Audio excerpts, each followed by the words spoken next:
Biblically Centered Kids. Welcome to the Biblically Centered Kids podcast.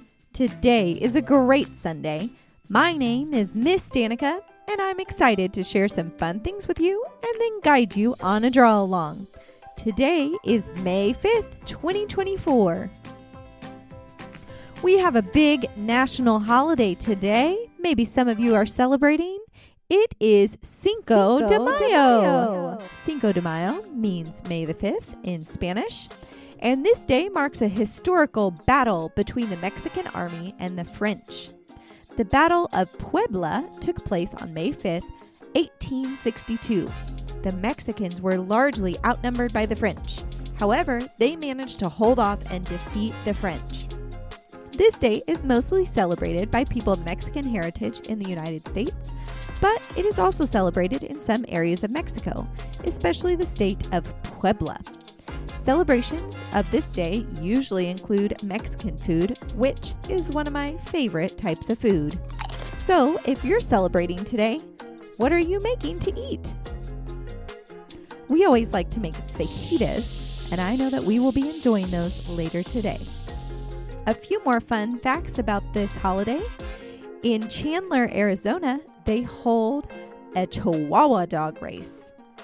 Do you know what a Chihuahua dog is? Those little feisty, loud, tiny dogs. Anyways, apparently they hold a race there for them. I'm sure that's a lot of fun. And around 70 million pounds of avocados are eaten on Cinco de Mayo. That is a lot of guacamole. Wow, wow, wow, wow, wow, wow. And also a little random fun fact to go along with this holiday. I met Mr. Johnny on this day 18 years ago at a local concert in our hometown. And I am so thankful that our mutual friend introduced us. We will be celebrating 14 years of marriage this summer. Well, now that we know a little bit more about Cinco de Mayo and you learned a fun fact about Mr. Johnny and myself, let's go over our virtue from this week. Virtue R says, we reflect Christ's example by how we love one another. And you know, of course, Sundays are draw-along days. Today, we are going to embark on a mission to draw our New Testament story from this week, the Good Samaritan. So, grab your pencils, crayons, markers, and make sure you have some paper ready to go. I'll give you a little bit of time to grab your supplies.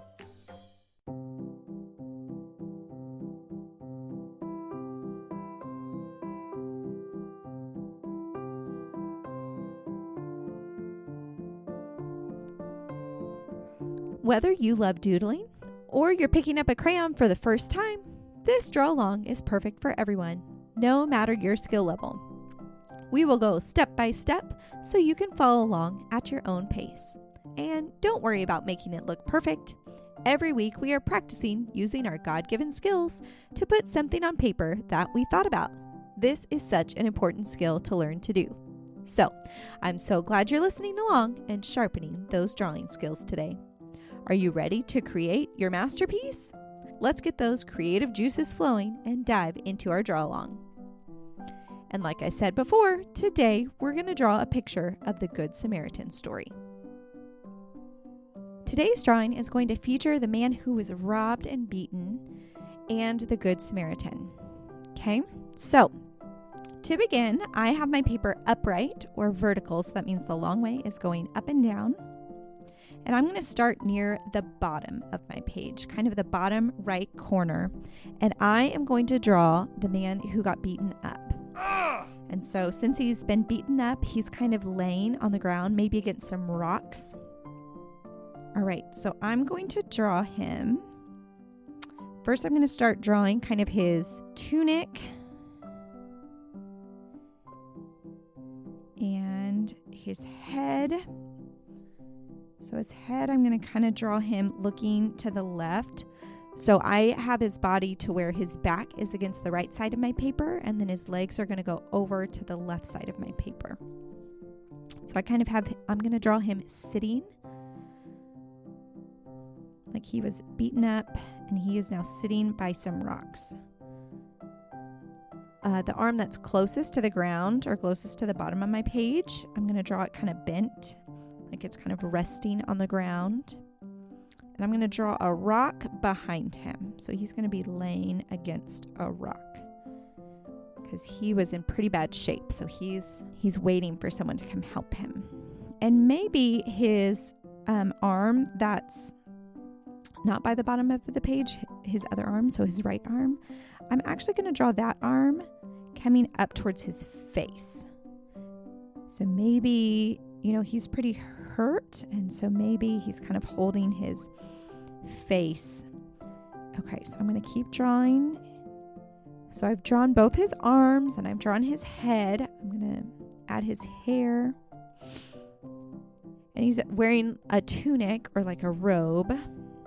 So I'm going to draw that, and then his legs kind of poking out. So he's just laying here on the ground waiting for someone to come help him. And we knew he was beaten. So I might kind of add, he might have like a bruise maybe on his face. His robe might be a little torn. There might be some dirt on him. So I'm going to kind of add those things. I'm going to add in a few more rocks kind of around him, because I think he was probably walking on the road and then he got beaten up and was left next to the road. So maybe that part is kind of rocky. Okay, so he's down in that bottom right corner of my page. And then I'm going to make this drawing as if the Good Samaritan has already found him and is now helping him. So if you remember, the priest and the Levite, they just kept walking. But the Good Samaritan stopped, right? And it said that he helped bandage some of his wounds and care for him before he brought him to the inn.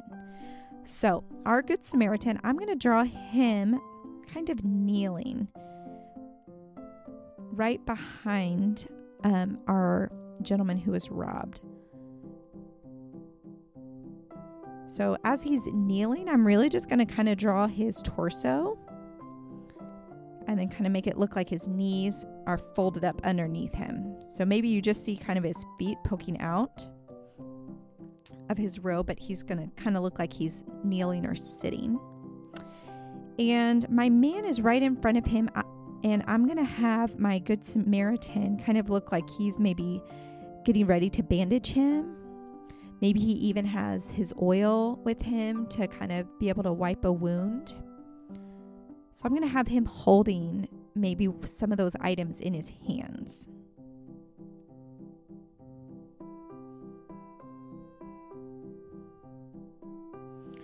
And his head is turned towards the man who was beat up. I'm going to put a turban on his head. And so he's looking very kind. Okay, so now I have my one man laying on the rocks, and I have my Good Samaritan kind of kneeling over him, helping him. And it says that he brought the man who was beaten up to town on his donkey. So if you're able to, if you have room, I still have quite a bit of room above both of my gentlemen on my page. So I'm going to put the donkey kind of behind them over to the left side of my page. And I don't know about you, but donkeys or horses, to me, are sometimes kind of hard to draw. So it's okay, however yours looks. So he kind of has his little body and his head, his ears. I'm going to draw his legs. And his little tail.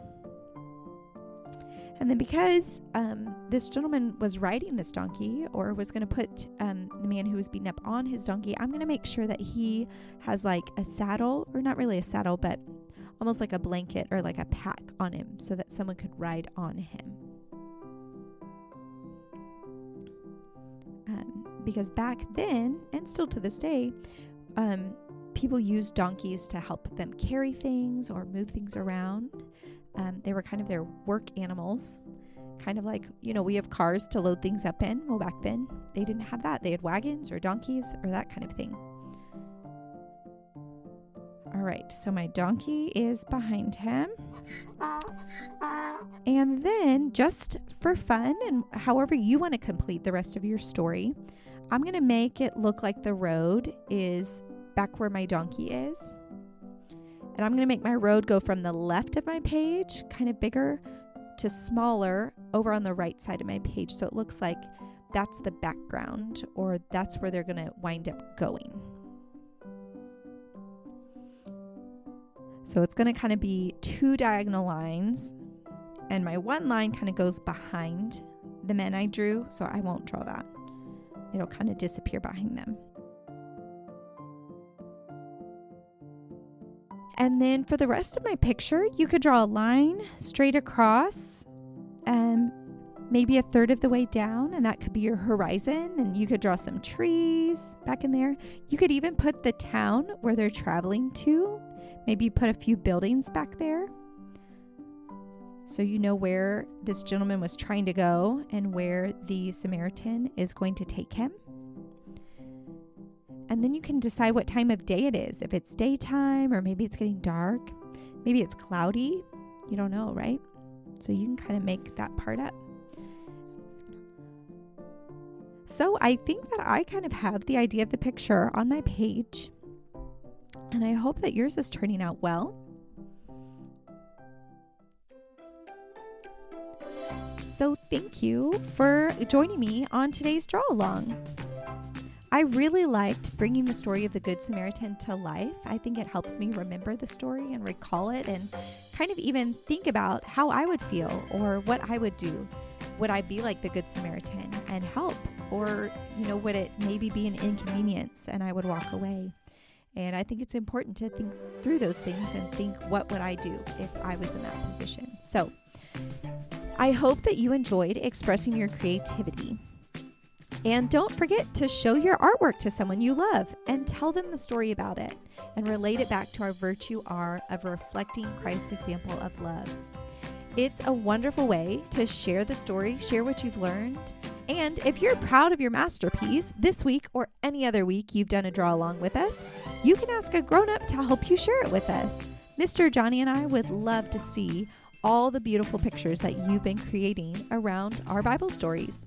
And so your parent or guardian can email that to us at info@biblicallycentered.com. We would love to celebrate your learning and creativity skills with you. We can't wait for you to join us tomorrow for a new week and a new biblical family virtue. Until next time.